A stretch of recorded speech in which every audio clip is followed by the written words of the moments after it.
911 operators, what's the most horrifying call you had to do? I'm a 911 operator and our district is woefully underfunded for the amount of strange calls we receive. I don't enjoy my job, but opportunities are scarce and the call center was within walking distance of where I live. Calls range from normal things, like domestic disputes and burglary, to the not so normal, like shaved animals and structures not being where they should, or being where they shouldn't. To show you what I mean, this is a call I had that I thought was going to be in the normal category. 11:52 p.m. The phone rang. I dropped my book and put the receiver to my ear. 911, what is your emergency? A small voice replied in a quiet time. I need a policeman to come. Hearing a child's voice on the line was an unwelcome surprise. Sure thing, dear. Can you tell me what is going on? I could hear unsteady breathing. As much as I wanted to, I knew better than to ask again. Finally, the little girl replied, a bad man is in my house. My heart dropped. I had police ready to roll within minutes. Okay, can you tell me where you are and if you are safe? I waited for her reply. She spoke in a quieter voice. I'm at my house. I am hiding in my closet under my clothes. I think he hurt my mommy. The matter-of-fact way she spoke was heartbreaking. I got an address from her and was told police would arrive in 5 minutes. The police are on their way. They will be there soon. Just stay quiet and stay on the phone, okay? We have a police radio set up in the call center. I turned it on and listened. Officer :1 dispatch, we have arrived. The building looks run down and vacant. Approaching the front door is unlocked. Officer :2 back door is also unlocked. Moving in. I could hear the creak of a door opening through my headset. They were in the right place. My heart beat hard. I whispered into the mic. The police are there. Let them search the house. The girl giggled. I know. I sat frozen. Her reply was wrong. It made me feel queasy. I jumped as the police radio came to life. Officer :1, I've got a body here. It's a real mess. Either an animal attack or a psycho with a bladed weapon. Continuing my search for the girl. The girl's voice humming a nursery rhyme floated through my headset. I couldn't turn it off. I couldn't hang up. One of the officers cussed loudly. What the hell is that? There was a gunshot followed by screaming. So much screaming. Ripping fabric. Screams of pain and unidentifiable wet sounds flooded my ears. As fast as it began, it ended. All that remained was the humming. With tear-filled eyes, I looked over at my supervisor who had patched into my line. His face mirrored my own, shock and disgust. I nearly fell out of my chair when the girl's voice spoke again. Thank you. She giggled once more. Heavy breathing was all I heard as I reached over and hit the disconnect button. My supervisor walked over to the map of our county. He took a red pin from the box and pressed it into the map. It joined 100 other red pins, each marking an address that we wouldn't send responders to. Regular calls were marked with green pins, yellow pins were for anomalous calls. And red, as mentioned before, was reserved for places that we would not return to. That last call I shared was a bit heavy. Luckily, we don't get ones like that super often. Yes, our map has a lot of red, but that's decades of records. And yeah, red calls have increased exponentially the last couple of years. But things aren't always so dark here at Greenbrier 911. I was nearly at the end of my night shift when the phone lit up. I put on my headset and hit the button. Greenbrier 911, how can I assist you? The voice on the other end belonged to a woman, likely middle-aged, and very annoyed. I need an officer here with a gun. Ma'am, are you in danger? Can you give me a location? The caller sighed obnoxiously. Would I be calling if I didn't need you? Stop wasting time and send an officer. Her voice got shrill enough at the end to make me wince. My supervisor noticed and gave me the all good signal. I gave him 2 thumbs up.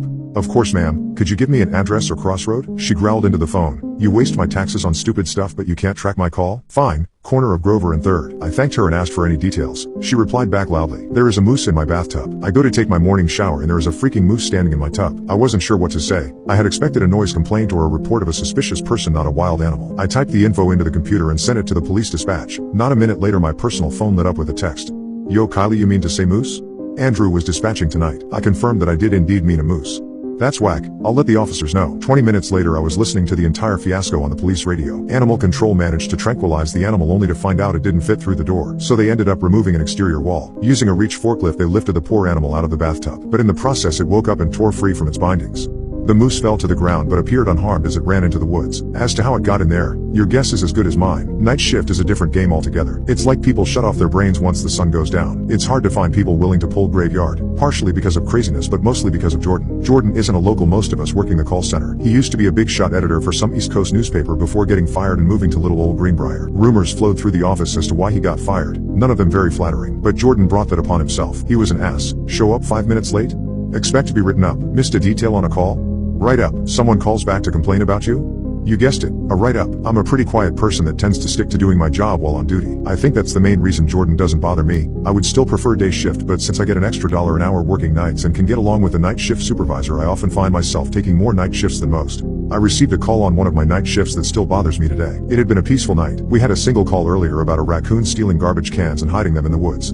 Animal Patrol had their hands full dealing with the 37-pound animal, but no one was harmed and the trash cans were returned to their owners. 5:02 a.m. the phone rang. Greenbrier 911, what's your emergency? A male voice answered, his tone already frustrated. Hi, this is going to sound dumb, but I'm stuck in my house. All right, sir. Who am I speaking with and are you in immediate danger? The man replied, James Oswald. No, I don't think so. It's just that I can't get out. Look, I just need someone to come open the door, okay? James, are you saying your door won't open? Have you tried your back door? Or a window? James' voice took on a bit of annoyance. Do you think I haven't already tried that? I've been stuck in here for a while and have tried everything short of breaking down a wall, okay? I need someone to come here and possibly break the door down. Okay, James, I'll have the fire department out there as soon as they can. What is your address? He seemed appeased. I got his address and forwarded it to the Greenbrier FD dispatch. I talked with James while he waited for help to arrive. He explained that he had tried kicking the door down but couldn't do it. He even tried the windows, but they were security glass and he couldn't break them either. I found that a little odd but didn't comment on it. 30 minutes later I got a message from the FD that they were on site. I heard their voices come on over the radio. Greenbrier Fire Department, is anybody home? There was no reply. They called out a few more times. Greenbrier Fire Department, can you hear us? Are you in need of assistance? Hello? James was quiet. I called out to him through my headset. James, the fire department is at the front door, can you hear them? I could hear James breathing, but it was irregular at this point. Feeling uneasy, I radioed the first responders. Hey guys, be aware something feels off about this. Yeah, I don't know what to tell you. There ain't a whole lot going on here. The house is abandoned. Nobody's home, doesn't look like anybody has been for years. Front door was even unlocked. I could hear their footsteps echoing as he talked to me through the radio. We're going to do a quick check of the entire area, but we've got busted open windows, unlocked doors, and enough dust to grow corn in. Feeling a little bit annoyed, I turned off the radio and focused on the headset. Okay, James, is this some sort of prank? I heard what sounded like a sniffle, and James's voice returned. Please don't hang up. Whatever you do, just please don't hang up. The desperation in his voice was real. I don't know if I'll be able to get through again. It's been so long. So damn long. I've tried calling every day. I tried calling but no one ever answers. If they do answer, they can't hear me and they hang up again. Please just hear me out, okay? I didn't abandon my family. I didn't run away. God, they must be thinking the worst of me by now. I was just doing my job, okay? I was checking out the building. I'm a home inspector, it's what I do, I inspect places. I came in and no one was here, so I did my job, but I couldn't get out. I miss them. I don't know why I can't get out. His speech was fast and panicked. Hold on, James. Are you claiming to be in the house? Yes, he shouted. I'm in the house, okay? I've been here for who knows how long. There's a phone on the wall I try every day to call out, to get somebody to answer, to get somebody to show up and get me out of this hellhole. So I am begging you, please do not hang up. I haven't heard a voice in so long. I need to know. No, I need my family to know. I need them to know I didn't abandon them. My little boy needs his daddy. James was becoming frantic. My name is James Oswald. I'm a home inspector. I tried to cut in. James, the first need you too. Please. For the love of all that is holy, save me. His voice roared through my headset. I winced at the sudden increase in volume. He broke into sobs punctuated by a few incoherent words. The voice of James Oswald began to fade into static. He made a few more pleas before the line went dead. I sat there trying to comprehend what I had just heard. Was it an elaborate prank or something so much worse? Jordan leaned back in his chair so as to look out of his office at me. Kylie, don't forget to pin the call. He went back to whatever it was he was doing, as if the call we had just received was some mundane stuck cat in a tree request. Numbly I did as he said. I pressed a yellow pin into the address the call had claimed to come from. When I got home that night, I couldn't stop thinking about James. I had to know if there was any truth to his story. I googled his name and a plethora of results came up. Missing persons reports, news recordings of his distraught wife begging people to come forward with any information. I couldn't bring myself to watch the clip of James' 5-year-old son talking about his missing father. Just the thumbnail brought tears to my eyes. The sadness weighing that child down at such a young age. I considered contacting the family. I don't know what I would have told them, but I felt like they needed closure. They deserved something. But the most recent date was 1986. James' son would be older than me by now. No, it wouldn't be helpful. I closed my laptop. I wouldn't open up old wounds. I'm tired. I think I'm going to call it a night.